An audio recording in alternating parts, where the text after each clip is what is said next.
Okay, thank you for watching here on TikTok Live at Blooming Light.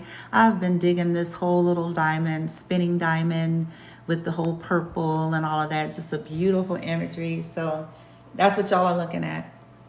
Okay, the chaos. So you all, my regulars have heard me talk about some of the nuances of dealing with antagonistic personality styles. Okay, whether these individuals are clinically diagnosed to have something going on or not, but it's just people who have very antagonistic, um, sandpaper people-y kind of vibe to them.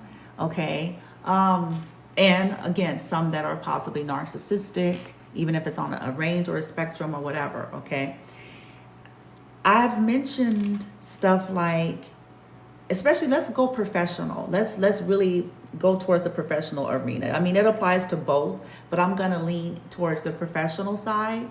Okay, because I'm sure those of you who are survivors, you've experienced it in the professional world too. Okay, because it's usually you kind of typically, if you're someone who's targeted and were raised under those types of energies, you replicate it in your life. You're drawn to it, they're drawn to you, and it's stuff that you see on a repeat. Okay, so let's say, this is just an example. Okay, let's say you're in a business professional arena, you work at a certain location and environment, and let's say they're like a smaller business, especially for the mom and pops, types of businesses. Okay, because it's usually the smaller versions or mid-sized versions that you'll usually experience this more up close. Okay, and let's say they have a little vibe and a culture there where it's like, everybody is like family. They have been working with each other for 1,000 years. Everybody know everybody. Everybody's comfortable with everybody, with the exception of every 3 months or every year or so, there's one position, and then the person leaves and then they need to replace. Okay, so let's say you go in and you're that new person in the position, and let's say the culture, let's say your personality, your natural self, you're a loner. It's not that you're not a team player. You can work well with people, and you can certainly come and do a task to get a shared goal accomplished. Okay, but outside of that, you might be a loner. In other words, anything shy of to do with your business, task.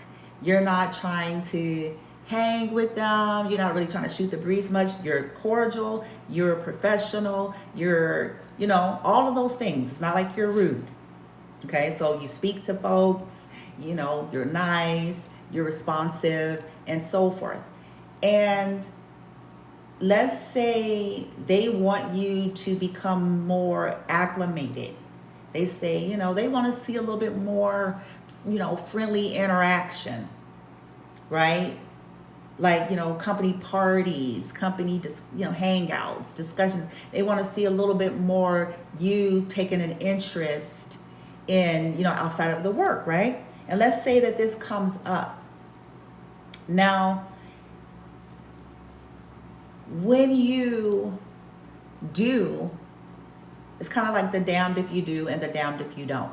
When you do go ahead and say, okay, in the name of trying to make everyone else comfortable and in the name of trying to fit in with the culture, I'll go ahead via their request to try to mingle a little more on a personal level, shoot the breeze, company little hangy outs, whoop-de-whoop. I'll do a little bit more of that. But when you do it, okay, when you do it, then they're being weird. They're being, it's like you do it, they're being weird, they're being detached, they're being standoffish, they're being awkward, right? And then you say to yourself in these moments, okay, I'm damned if I do and I'm damned if I don't. The complaint was I wasn't interactive enough. The complaint was I wasn't personally engaging enough and friendly banter. Then I decide to oblige and then they're acting like they don't want me there. Now, here's what I want to say about that. This is what I want to talk about, the chaos of these types of people situations. With narcissistic, antagonistic styles and personality types, the reason why they want you around and not want you around at the same time, okay? When you decide to not be around and kind of just stick to business and professionalism, they have a problem with you. They complain and say that you're antisocial, or they complain and say that you're not being warm and friendly enough. When you oblige them and decide to do that, then they're acting strange, odd, and weird, standoffish, as if they don't want you there. That is the damned if you do and the damned if you don't scenario as it pertains to dealing with narcissistic styles. And the reason why is because narcs need, and again, whether they're clinically diagnosed or not, whether they're just maybe an antagonistic personality style, okay, difficult personality styles, they thrive off of being able to make you uncomfortable.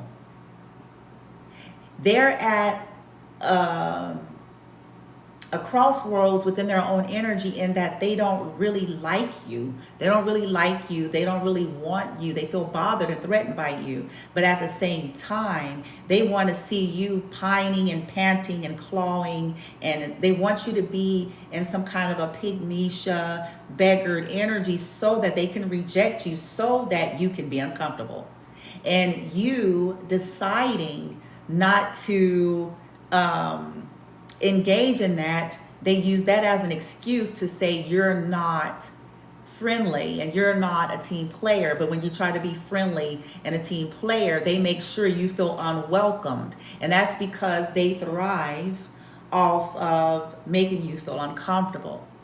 The insanity, or the damned if you do and the damned if you don't, in these dynamics. I know some of you all have experienced this, whether this was friendships, even personally and professionally, where you go, you were kind, you were professional, you were cordial, you knew how to get a unified shared goal accomplished with a group, right?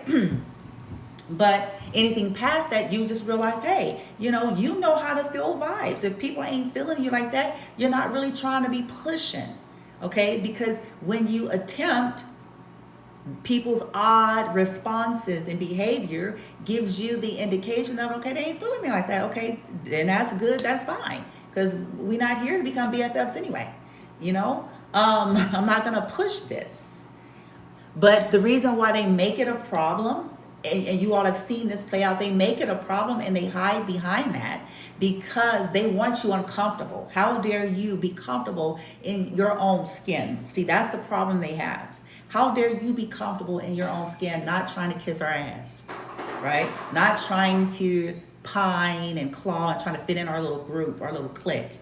How dare you, be comfortable with that? So we're going to make that be a problem so that you can then try, so that then we can make you feel uncomfortable. It's a thing. So I just want to tell you, you are not crazy. You're dealing with sadists. You're not crazy. You're dealing with people who, whether they're consciously aware of this within themselves or not, it is something about you that bothers them. Even if you ain't did shit today, even if you haven't did shit to them, it's something about you. And they want you to be uncomfortable, bitch. Okay? Because that's why as soon as you try to be this, he must want friends, but show himself friendly. And so then you try, and then you get the icy glares, you get the smirks, you get them basically looking straight through you like glass or ignoring you, and you say to yourself, bitch, you don't want, bitch. I wasn't even tripping. I can sit over there on my own side, bitch. I don't need, that's y'all, right? So you say that to yourself like, hey, and I want you all to remember, it's because is this wanting you to be a beggar, wanting to put you in this energy of feeling not good enough. And they can't really do that if you're someone who is comfortable being by yourself. That doesn't work if you're somebody who can sit at in your office or your perspective desk and be on chilling status, bitch. Like, like that don't work. So they need you to be trying, okay? They need you to be trying to be in a little group, in a little clicky click and all that, so that they can shun you like the Mean Girls. These is old dusty grown motherfuckers. But, it's still that same vibe.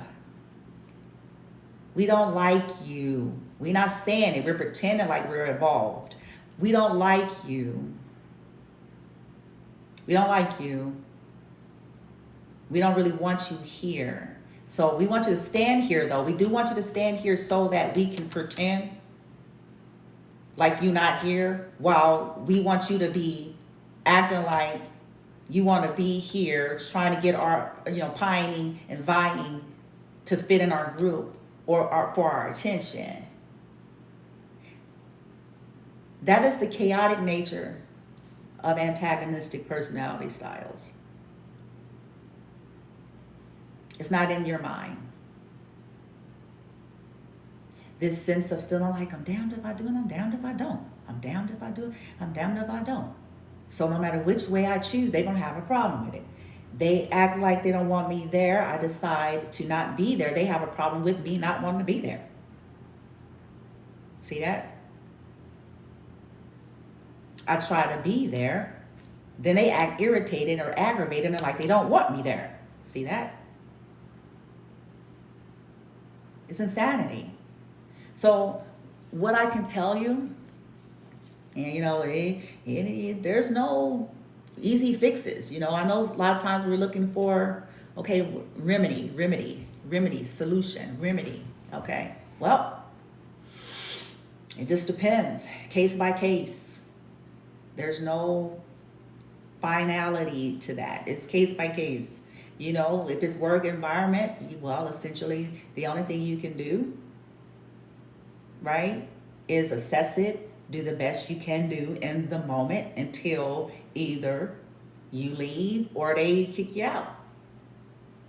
Start making plans. You know what I'm saying? I mean, in these situations, because you're not about to change these dynamics. You're not going to change that. In fact, they feel some kind of way with the attitude, with the even thought that it might be them.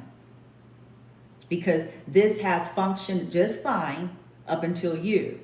Even though it may not have functioned just fine. There could have been many people that just didn't have the balls, to stand strong in who they were. And so, again, these close-knit cultic is still a cultic type of a environment where it's like this toxic way, where it's based on fear and control, and it's based on a hierarchy, and it's based on that clicky ass kissery, kind of shit. So they'll have a tendency to poke and prod at you. You'll experience that in these situations. They're fucking looking for it, bitch. I mean, because everybody's gonna have flaws and weaknesses, no matter how good they are in something. But when they're gonna, bitch, they looking, bitch. They waiting for you to put the R in front of the wrong anything. They're looking for it because, again, it's that inside of them, they feel intimidated, even if they ain't believe in that. They are. It's something inside of them that feels bothered by you being okay with you, because it ain't even about you being all that. It's just bothered by you being strong in your own skin. And if you happen to be good at something, or you happen to be, that's only adding to the fury. Especially, people with these king and queen bee attitudes. I'm the shiznit. Oh, wonderful.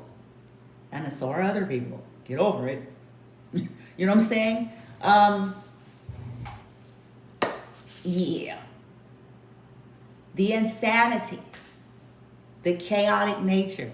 I'm gonna do a lot more series on this type of stuff because how it plays out, you do scratch your head. Because you be like, well, you feel like you're trying, but then they don't want you. So it's like it feels crazy because it is crazy. That's why it feels like that, because it is. They want you to reach out. This happens in personal relationships too. Divine Feminine have gone through this quite a bit. Niggas, oh shit. Okay, excuse me. Let me whiten it up. I'm just playing. Divine Feminine has gone through this. Oh, okay. People who manifest her. Listen to me. People who actually manifest her. Whether this was via, they was praying and putting their intentions, bitch, or, whatever it was, or initiating something, whatever it is. And they want her there, they get her there. And then when she discovers that this is not something that is being really reciprocated ongoing, when she decides to do what? Listen, when she decides to pull back, oh shit, nigga, shit, what? You know what I'm saying? It's the same thing. They too get mad because, again, they want to be able to torture you, or they want to put you into some kind of position to where you're always vying for their attention so that they can ignore you. Vying for their attention so that they want you to be, I'm telling you, these people want you to be a pygmy. They want you to be a beggar. But even if you take on the energy, see, this is where it gets fucked up, because even when you try to oblige people, then they acting weird and strange, like they don't like you, getting on their nerves. Well, bitch, you the one, motherfucker, look, you the one that said, bitch, I was just fine over here. Don't be fucking, you know what I'm saying, acting like I'm getting on your nerves, nigga. You're the one, shit. You know what I'm saying? I got my do-rag on, because that's how y'all be, that's how y'all be feeling inside. Because it's like, it's crazy. It's insanity. It's like, oh my God, they just chasing me so much. Nigga, really? For real? Did you not tell the person, feel free to come over here anytime? See, this is the craziness. Did you not tell the person to feel free to come anytime?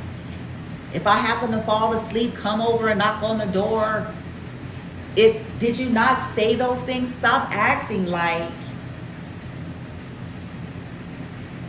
But see, that's the energy that they want to put you in, so that they can, some of the cases, they want to spin a narrative to people. And they're like weird sense of delusion to feel like, look at me, I'm so, like, they just want to be my friend so bad. Like, they're just so, right? But then when you're there, it's like lights on and ain't nobody home. When they finally get you, after the initial high of having gotten you, now they act all dissatisfied, disinterested, bored, like you're some kind of bugaboo, or like you know what I'm saying, woo. And you say to yourself, well, you all should have left me alone. Whether this was a personal relationships or even business. Okay, you all should have shut the fuck up then. You all should have left me alone then. You're the one that pushed the issue.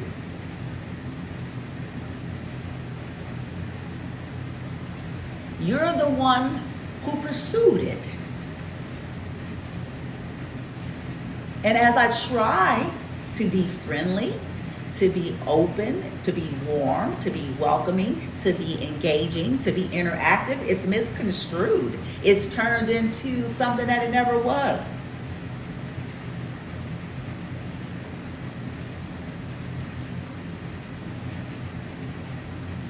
This is why you can't win with the narc. You will hear folks like Dr. Ramani, who is a licensed professional in the field, as well as many others.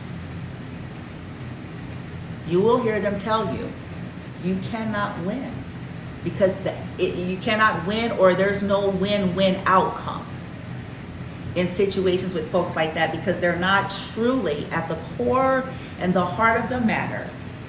They're not truly looking for reciprocity or fairness or camaraderie in the situation.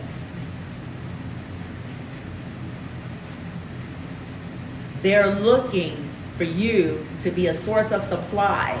And if that supply that they're looking for is, they want you to be the brunt of their jokes, they want you to be their fucking mascot, they want you to be their cheerleader, their flunky, they want you to be, you know what I'm saying, their scapegoat, or they want you to be someone that's simply fluffing up their damn, ego. Whatever that is, and that is the extent of their interest in you. Period. So they're going to be aggravated either way. You come, they need you to fill that supply. They don't care that they're not being warm and friendly back. Sit here, bitch, and sit here. That's essentially, they don't say the words, but that's essentially what they're communicating is, we want you to keep trying anyway, bitch. Keep trying. Keep trying and sit here anyway. Yes, we're not gonna pay you no attention. Yes, we're gonna have some, you're gonna see the evil eye, the green eye monster, because we full of this shit. Yeah, you're gonna see that. Yeah, you're gonna see these icy glares and these puns and slight remarks at your expense. Yeah, you're gonna see us dialogue with everyone in this whole group or circle except for you while you're sitting there. But we do want you to continue to sit there though.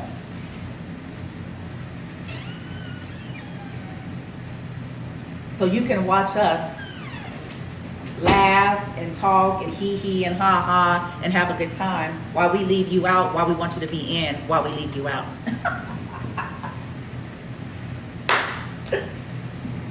Somebody's gonna catch what I said and it's gonna make sense. As you reflect back, you're gonna see it play out. Like, that's what that shit is.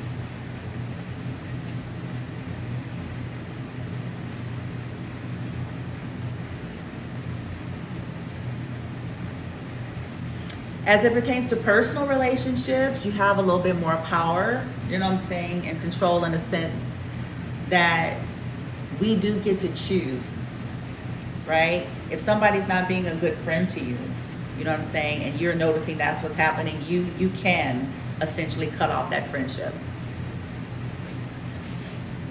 right? Likewise, family, same difference, okay? It may be painful, it may be awkward, but you do hold a lot more power in those respects. For people who are co-parenting, well, once again, you still have power, because it's like, at this point, it ain't even about friendships no more. It's just simply about, we gonna make all this shit real stringent. This is gonna be stringent as hell. Very, very, very, very limited. Right? It's not in your mind. That's what I want to say. The feeling of damned if I do, damned if I don't is accurate, because they really don't care for you and have any true love, honor, or respect for you as an individual, as a lover, as a friend, as a family member, or in the professional, you know what I'm saying, aspect that you're. Some of these folks don't understand, and they don't realize, and they're not going to, and it's not for us to even concern ourselves with that. There are people who are not going to, they don't know how to be introspective for whatever the reason is, okay? They could have got too much praise from parents, and so for that reason they were kind of shaped into this ain't shit wrong with me attitude, and everybody's kissing my ass, and everybody think I'm wonderful, and so now for this reason they can't see that, dear, you off, motherfucker. You little, huh? You got you some, you feel threatened by people who are either as powerful as you, as beautiful as you, or just people who are simply just comfortable with who they are, whether or not they are those things. It's making you feel some kind of way about the areas of your life that you haven't looked at because you haven't had to, because you've had praise and worshipers surrounding your life, your whole life. Ain't had nobody tell your ass no. And because of that, you know, you ain't understanding when people ain't all up on your nuts, all up on your all up on your peripherals and shit. They don't understand that shit. It's funny to me now, but it, you know, during those times when, as I look back, you know, it wasn't funny then. It was driving me bonkers. I couldn't understand it. I was at the early phases of investigating and studying narcissism and coming out a lot of other narcissistic shit. So when I was experiencing it in professional arenas and stuff like that, I was like, I couldn't understand it. I kept scratching my head because I was like, I'm nice, bitch. I was like, bitch, saying to myself, like, I'm nice. I was like, I'm nice. I'm like, okay. Like, I speak to people. I'm not rude. I don't cuss at people. I don't, you know, overstep people's boundaries and shit like that. And so I would scratch my head many days. I would scratch my head like, well, what is their fucking problem with me? And the end, it just didn't, I could never get it. I'm like, so what's wrong now? And then when you try to be that and then they're ignoring you. I can remember one time at this one place I worked at umpteen years ago, and they had a real culty, weird little vibe, you know, but what is it they did one day? I think they was ordering something for the office, like some food or snacks or something, and either I wasn't sure about what I wanted, or I had decided, I was like, well, no, I wasn't going to eat. It was something like that. I mean, I was still polite. It wasn't like I was rude or I rolled my head and was like, ugh. No, it wasn't like that.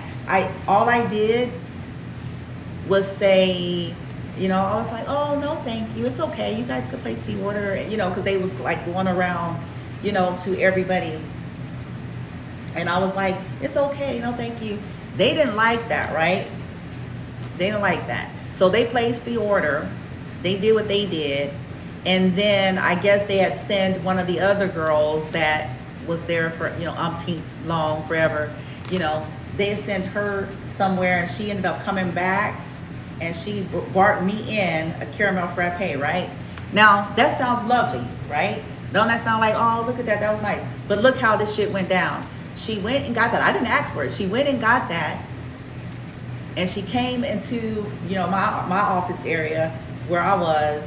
She didn't say anything to me. She didn't say nothing. She just kind of like almost plopped the frappe on the table and walked out the office.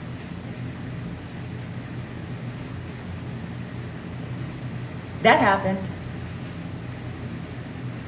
Now, can you imagine what I must have been thinking? And some of y'all have experienced this kind of shit too. Like, what's wrong with these bitches?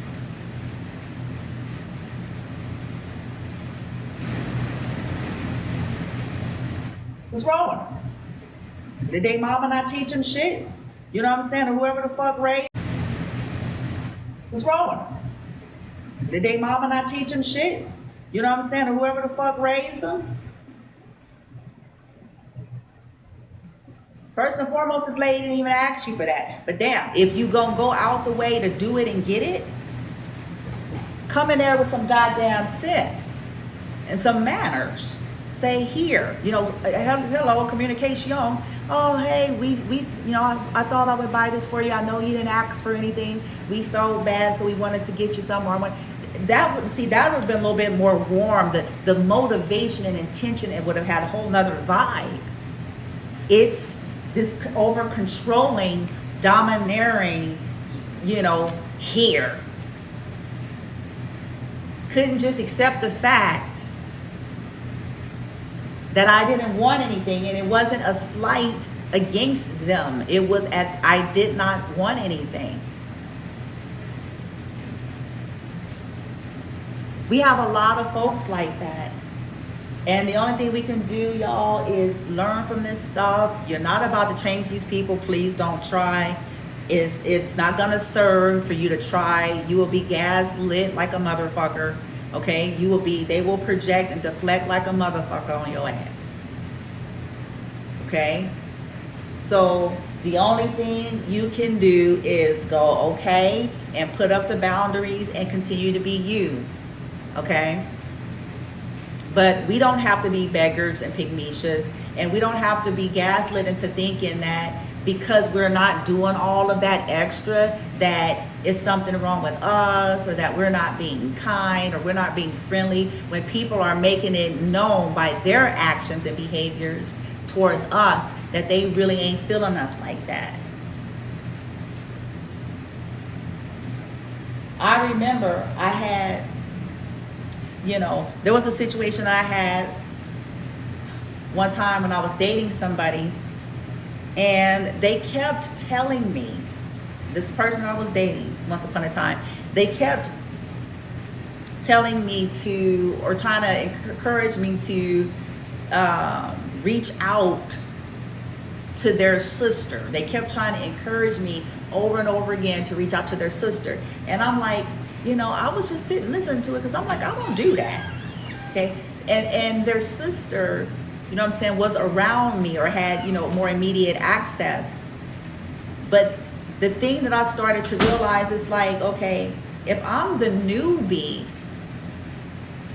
and I am dating you, shouldn't you be telling your sister to reach out to me? I'm in a relationship with you. I'm trying to get to know you and cultivate that relationship with you first and foremost and primarily, right? And if you're wanting that, maybe you should be telling, again, it's like wanting to get you in this energy of trying to pursue, so that people can be saying that you all up on their nuts, so that people can be saying that you all at their door, that you asking them questions, that you asking them for stuff, that, and it's like, that's the wrong vibe.